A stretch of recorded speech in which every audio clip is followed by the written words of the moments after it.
pemirsa Usahando. Untuk pemirsa semua yang hobi olahraga, sekarang pesan jersey, topi, baju, dan juga celana tidak perlu jauh-jauh lagi keluar Sulawesi Tenggara. Sekarang ada tempat usaha yang inspiratif yang punya merek sendiri untuk perlengkapan-perlengkapan olahraga yang sudah Amira sebutkan tadi.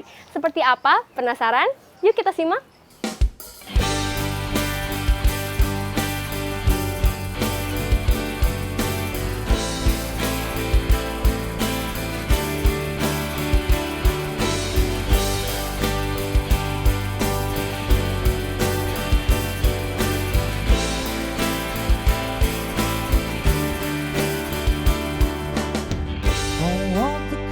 Assalamualaikum warahmatullahi wabarakatuh, pemirsa Usahando. Alhamdulillah hari ini kita berdua dari owner DJS Sport Kendari atau lebih dikenal dengan Toko Olahraga DJS Kendari. DJS Kendari. Jadi hari ini kami akan menceritakan awal mulanya kami memulai bisnis atau jualan di DJS Sport Kendari atau lebih dikenal dengan brand DJS Kendari. Ya, awal mulanya itu di tahun 2014. Itu kita berawal dari jualan online, itu jersey tim, jersey klub. Nah, setelah ada modal sedikit, itu di bulan 4, pastinya di situ bulan 4, itu kita menyewa kios ukuran 3x4. Jadi kita mulai memberanikan diri untuk menjual barang secara 3D. Kalau kan sebelumnya kami menjual secara online, jadi nanti ada pesanan baru kami pesankan. Nah, kami berdua berinisiatif, kenapa sih tidak buka kios saja? Kan? Begitu. Nah, setelah itu nama toko kami itu DJ Sport. DJ Sport Kendari, yang nama DJ itu nama bapak kami, bapak saya khususnya saya. Itu memang awalnya sih pertama untuk membuka usaha ini itu tidak dapat restu dari kedua orang tua. Jujur saja. Agak sedikit ditentang karena memang keluarga besar kami itu bukan orang usaha. Makanya mereka takut dengan hal yang kayak gitu. Tapi saya bertekad dengan hal yang kayak begitu bisa kita pecahkan. Bahwa mitos kayak begitu itu tidak ada. Di akhir 2014 sempat sedikit agak drop sih. Agak drop. Karena ya namanya juga jualan, kadang laku, kadang tidak. Kadang untung ya, kadang banyak pembeli. Sempat drop. Nah, akhirnya kita memutuskan, lebih baik kita pindah di tempat yang lebih dekat dengan rumah mertua. Karena pada waktu itu kami masih numpang di rumah orang tua saya. Jadi memang pada saat itu kami baru awal menikah, buka usaha. Saya mulai mengidam anak pertama. Kami menjadi owner sekaligus karyawan. Jadi kami berpikir bagaimana kalau pindah ke tempat yang lebih baik lagi, yang lebih luas lagi, dan sekaligus kami pindah dari rumah orang tua dan bisa jadi mandiri. Jadi 2015 itu kita mencoba untuk mencari yang lebih luas dan menambah stok barang.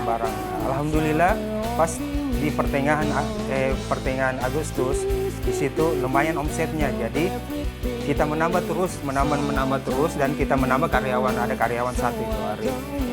Kita sudah mulai berani mengambil satu karyawan. Setelah itu di 2016 kami mulai untuk jasa sablon. Ya. Jasa sablon. Karena pada waktu itu kami sudah mulai merambah ke menjual baju futsal, baju bola per tim. Jadi sekaligus dengan sablonnya. Di situ kita sudah dedikan dan alhamdulillah kebetulan ada teman yang mau mencicilkan barangnya ke kami, yaitu mesin cutting dan mesin press di situ. Dan alhamdulillah kita ambil dengan cara kita mencicil itu barang dengan sedikit-sedikit. Alhamdulillah kita ini 2016, 2017 omset kita dengan itu lumayan banyak. Iya, untuk baju permintaan baju bola dan baju futsal secara tim. Nah, dimulai dari situ kita mulai memberanikan kenapa sih tidak membuat brand sendiri? Ya. 2018 kita pindah. Oh iya. 2018 pindah dulu ke tempat. Oh benar. Tempatnya itu di Pasar Baru. Iya, di setelah Pasar Jembatan Baru. Kuning. Iya, ada tikungan di situ yang itu. Tapi situ kita bertahan cuma 1 tahun. Iya, cuma 1 tahun karena, saja di situ. Situ lagi disuruh pindah lagi. Karena pada saat itu memang kalau untuk beli rokok kayaknya belum bisa. Iya, benar sekali. Jadi pada saat itu pemilik rokok menyarankan kami untuk membeli, tapi kita kan tidak mungkin memaksa Iya, ya. iya. Memaksakan. Jadi kami memilih untuk Pindah mencari saja, tempat pindah saja. kontrakan yang lebih baik. Iya. Dan ternyata Allah kasih yang lebih baik lagi, lebih Iya. bagus lagi Nah, ya. disitulah awalnya muncul brand DJ Sport awalnya. DJ Sport, brand DJS ya. Ya, Untuk DJ Sport dulu, Oh, DJ DJ Sport. Sport. Nah, setelah itu berjalan beberapa bulan, sosmed IG bagus, Facebook bagus, pokoknya pemasukan juga bagus dan alhamdulillah di situ. Tapi sedikit lagi ada lagi masalah. Selalu ada masalah lagi. setiap tahunnya ya, selalu. Iya, ada lagi masalah yaitu masalah brand. Ya. Itu brand DJ Sport Solo itu sama, kebetulan sama brand dan dia menghubungi kami supaya kami mengubah Iya, itu mengubah nama nama. brand itu. Tapi kan saya pasti berkeras karena itu awal nama saya, nama brand kami DJ Sport. Mana lagi nama orang tua. Tapi permasalahan lagi daripada kita bermasalah ke pengadilan sampai membuang uang 1 miliar, nah itu tidak main. 1 miliar lebih saya mengalah. Jadi kami- Dan alhamdulillah juga dia bantu Rebranding. Iya. Dia jadi bantu rebranding karena dia sudah mendaftarkan ya, Iya. sudah mendaftarkan nama DJ Sport duluan. Jadi ini juga jadi pelajaran buat teman-teman yang mulai membuka usaha, apalagi ada nama yang merasa memiliki nama unik ya. Nama unik maksudnya itu harus didaftarkan ya, Bi? Iya, Harus iya, didaftarkan harus dulu. daftarkan, iya. Betul. itu harus. Karena jangan sampai ada kesamaan nama, itu yang susah. Untuk merubah itu agak susah, agak rumit. Apalagi kalau sudah banyak dikenal orang. Disitulah muncul DJS Apparel. Oh iya, Ya, DJS Apparel situ. karena sudah di rebranding dari DJ Sport menjadi DJS Apparel. Nah, dan akhirnya pas lagi naik datang corona ya sudah semua jadi ludes. Mesin, alat cutting kita kan sampai bawa masuk di kamar. Iya, mesin logo sampai di kamar ya. Sampai Iya. bawa masuk di kamar. Jadi kami tuh berdua kerja sampai jam 12 malam. Kalau misalnya kalau ada permintaan sablonan, jadi itu kan harus dicetak dulu. Setelah itu disablon. Jadi untuk sablonnya itu yang dicetaknya itu kami kerjakan berdua biasanya sampai jam 12 malam. Ya, di Agustus itu lumayan omset yang kami dapat. Oh iya, Iya. kita juga mulai menambah pasukan, Iya. menambah tim kerja. Ya. Kalau tidak salah itu hari kita sudah punya 10 karyawan. Iya, 10 Dari karyawan. 1, dari 2, dari 3, pokoknya sampai 10 karyawan. Nah, jadi untuk proses mencetak, proses cutting-mengcutting itu sudah di-handle sama karyawan. Di situ dan alhamdulillah pada saat bulan 10 kita beranikan untuk membangun ruko. Iya. Nah, di Jadi situ. kami nekat.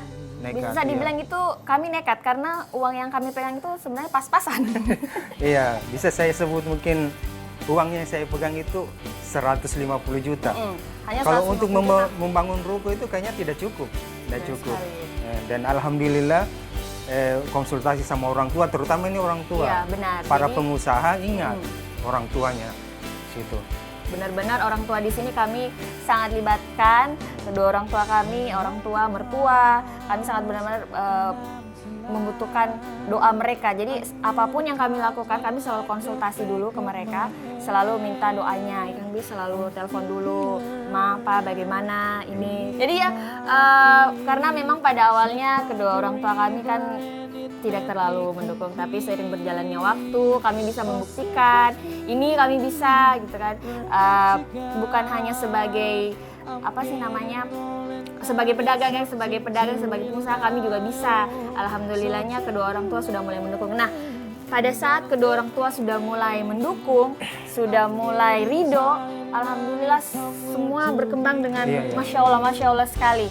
Yang hal-hal yang tadinya Tidak ini bisa. sekarang ya tempat yang ini yang sudah seperti ini kami tidak menyangka. Yang dulunya kami hanya kios berukuran 3x4 yang kami biasa tidur di situ berdua kalau sudah tengah malam, kalau menunggu pembeli tidak terlalu banyak. Dan sekarang alhamdulillah dengan semua nikmat yang Allah sudah kasih, semua dipermudah, masya Allah. Meskipun dalam perjalanan ke sini kami juga banyak melewati rintangan dan banyak cobaan ya. Ya pastinya begitu. Setiap usaha pasti ada cobaannya. apapun itu selalu dahulukan orang tua, dan kita sebagai istri mendukung suami untuk berbakti kepada orang tuanya. Karena jujur saja,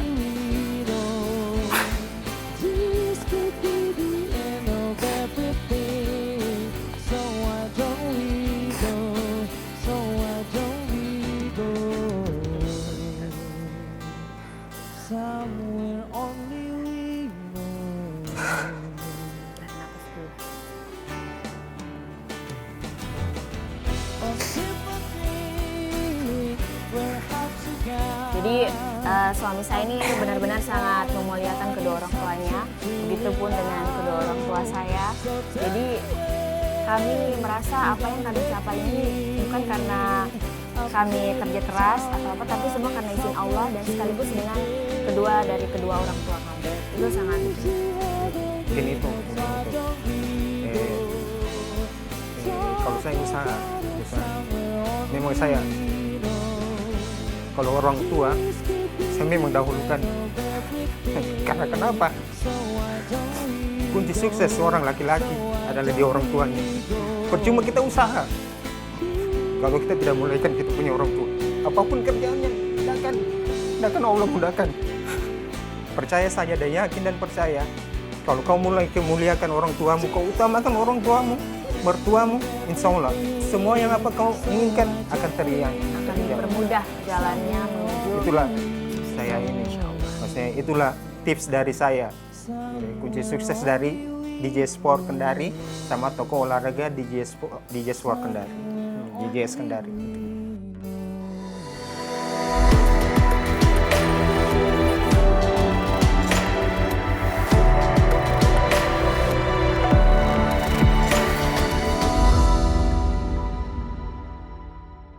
Pemirsa Usahando, ngomong-ngomong soal kopi nih. Kopi itu bukan hanya kopi yang sudah jadi seperti yang kita biasa minum di rumah dan juga di kafe ya. Kopi itu punya proses yang cukup panjang, salah satunya adalah roasting. Nah di Kendari ini ada salah satu rumah roasting kopi yang cukup unik dan pasti kita semua penasaran seperti apa usahanya. Nah kita simak tayangan berikut ini.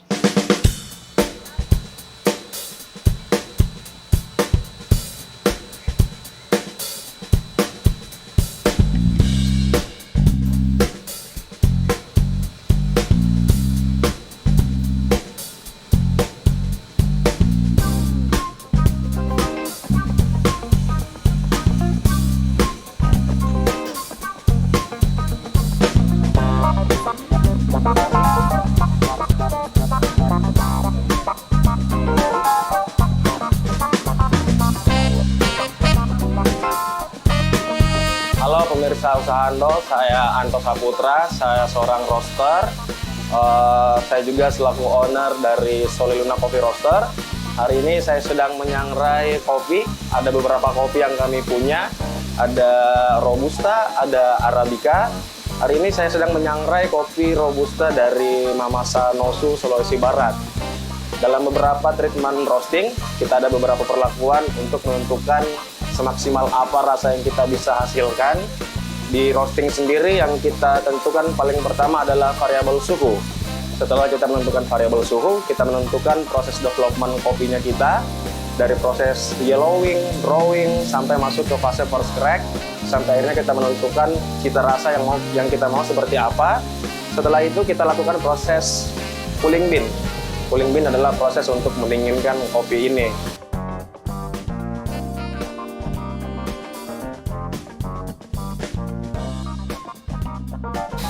Awal mula saya membangun usaha ini sebenarnya tidak pernah terpikir sih. Saya juga seorang sarjana di ilmu komunikasi, saya juga dulu seorang broadcaster, sampai akhirnya saya waktu itu melakukan liputan ke coffee shop, dan saya akhirnya menyukai industri ini, terus mencoba untuk tenggelam di industri ini, dan sampai hari ini saya alhamdulillah sudah menjadi pelaku di industri ini.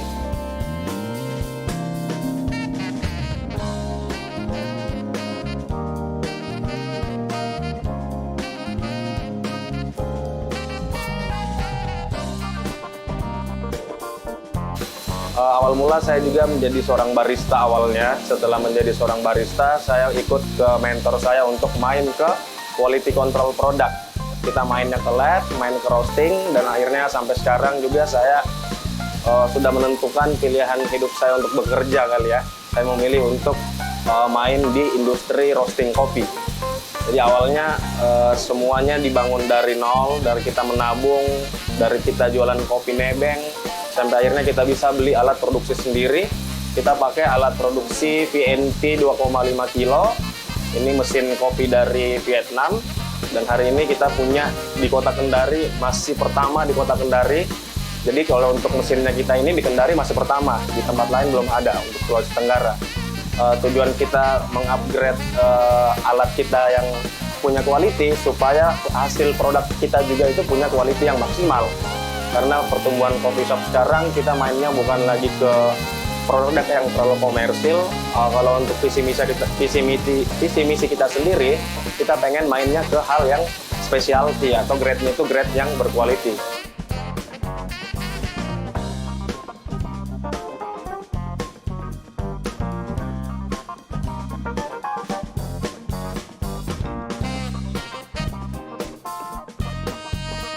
Kalau kopi kita ada beberapa jenis kopi, kita ada Robusta. Robustanya kita macam-macam, ada dari Sulawesi Selatan, ada dari Sulawesi Barat, ada dari Bali, ada dari Aceh. Untuk Arabica sendiri kita fokusnya main ke pertanian Mamasa Nosu, Sulawesi Barat. Jadi kita develop proses hasil tani kopi dari Mamasa, kita develop ke Kota Kendari untuk diperkenalkan ke orang Kendari.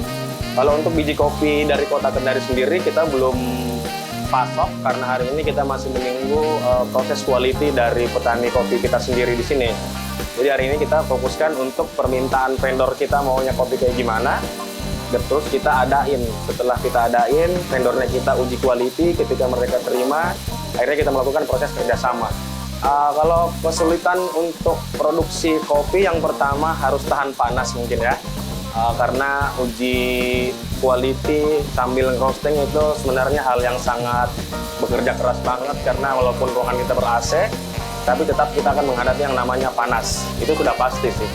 Makanya nggak semua orang bisa jadi roaster. Kalau misalnya mentalnya tahan di situ, ya welcome, dan pasti akan bisa survive di situ.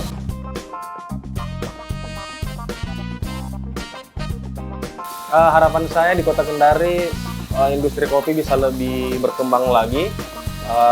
Berkembang dalam arti kita masuk ke fase kita perbaiki quality supaya Kota Kendari menjadi industri yang dikenal kota lain, karena kota lain juga sudah masuk di fase industri yang punya quality.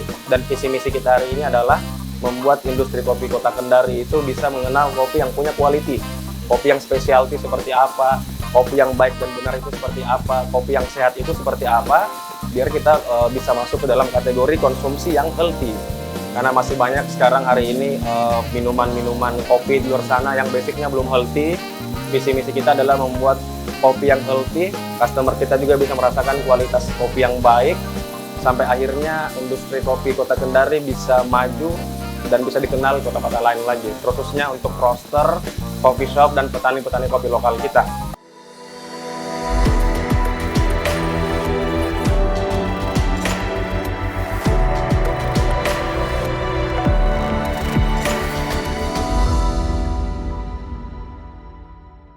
Pemirsa usahando yang sibuk dan gak punya waktu buat masak, pengen yang efisien, di Kendari ada salah satu tempat usaha yang menjual frozen food. Penasaran di mana dan seperti apa produk-produknya? Yuk kita lihat video berikut ini.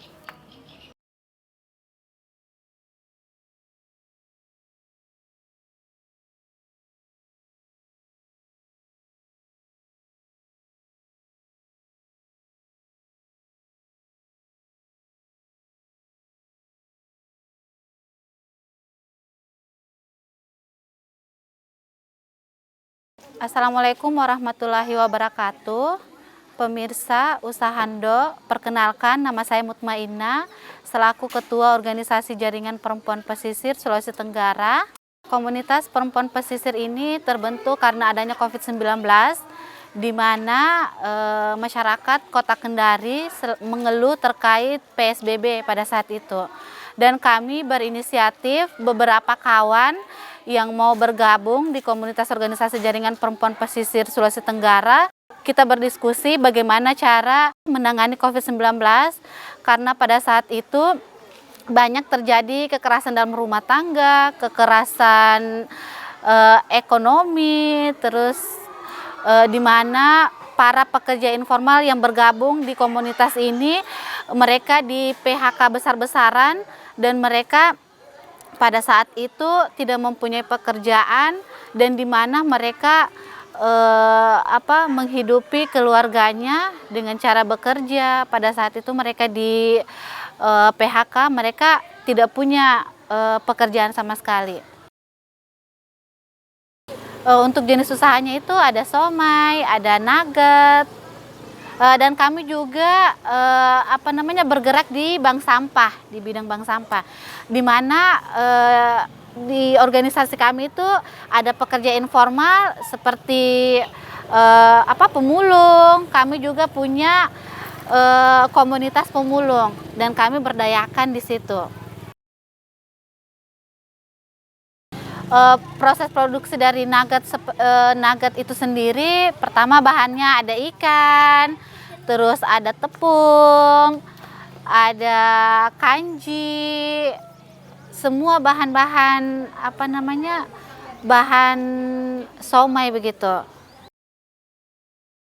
Untuk varian harganya itu kalau untuk misalnya di komunitas kami ada yang menjual harga 50.000 itu kami kasih 40.000. Terus perbungkusnya ini harga 15.000. Yang kemasan ini untuk langsung dimakan begitu. Lain juga kalau untuk misalnya dijual dengan teman-teman yang lain, kami kasihkan harga 40.000. Satu bungkusnya itu isi 50 biji, 50 pieces.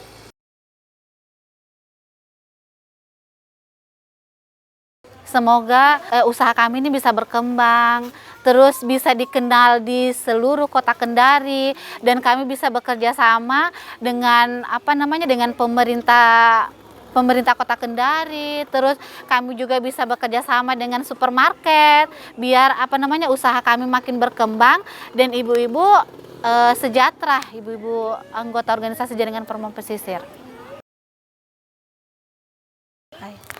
Bisa menghubungi nomor WA 0823 94 70 70 90 atas nama Mutmainah. Terima kasih.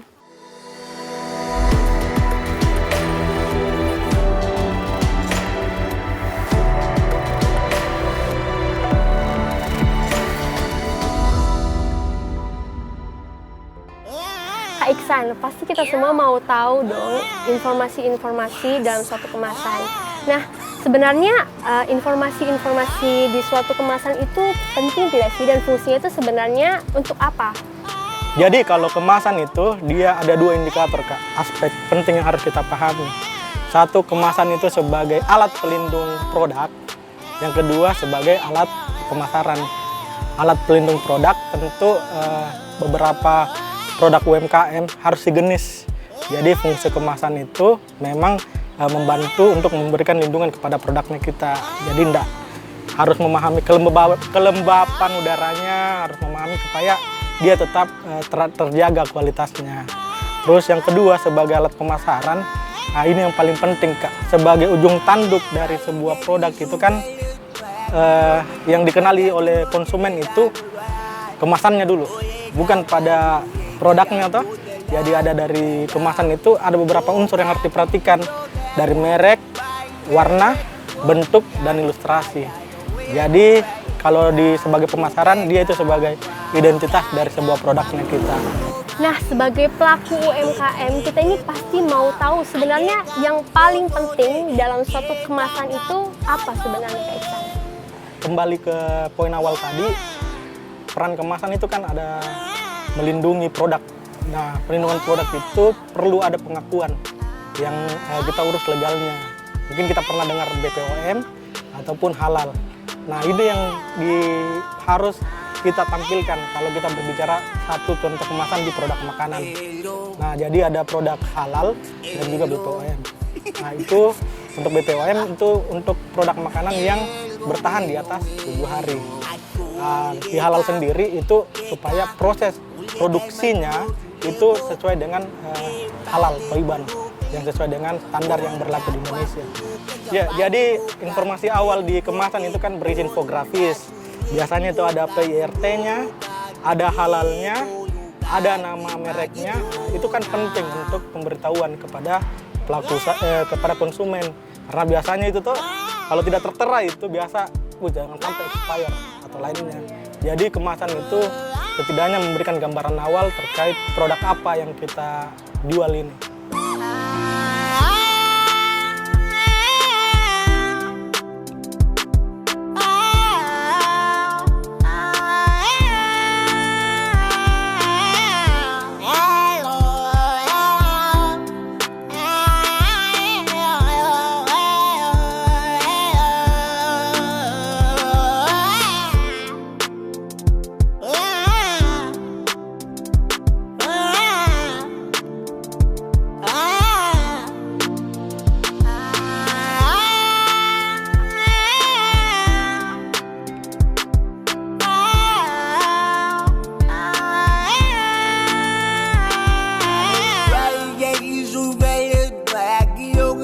Jagulo que ya ya, oh yeah, ya,